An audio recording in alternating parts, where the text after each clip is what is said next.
આજથી સૌરાષ્ટ્રનો સૌથી મોટો અને લોકપ્રિય ભાતીગળ લોકમેળાનો પ્રારંભ થશે। આજે સાંજે કૃષિમંત્રી રાઘવજી પટેલે રાજકોટથી લોકમેળાનો શુભારંભ કરાવશે।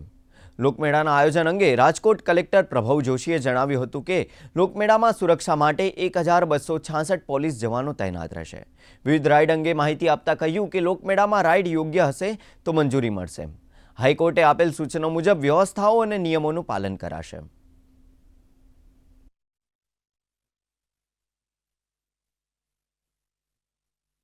DRDA તથા ઇન્ડેક્સ સીના અલગ અલગ હેન્ડીક્રાફ્ટની સ્ટોલો, ખાણીપીણીની સ્ટોલો સાથે રહેશે।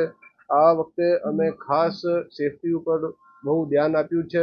પહેલી વખત ડ્રોન થકી સર્વેલન્સ કરવામાં આવશે અને ડ્રોન કેલ્ક્યુલેટ કરીને આપશે કે ગ્રાઉન્ડમાં કેટલા માણસો છે અને જે ગ્રાઉન્ડની કેપેસિટી કરતાં વધશે તો આપણે એના ફોલોઈંગ પગલાં લેશું। જે સ્ટોલ્સની સંખ્યા પણ સેફટીના પોઈન્ટ ઓફ વ્યૂથી આપણે 30% ઘટાડી હતી, જેમાંથી 100 સ્ટોલ ઓછી કરવામાં આવી છે। સુરક્ષા માટે 1266 પોલીસ અધિકારી શ્રી, 125 ખાનગી સિક્યુરિટીનો સ્ટાફ, NIDMમાં પણ એ તૈનાત રહેશે। NIDM એટલે national institute of disaster management દ્વારા પણ ક્રાઉડ મેનેજમેન્ટની તમામ અધિકારી પદાધિકારીગણને તાલીમબદ્ધ કરવામાં આવ્યું છે।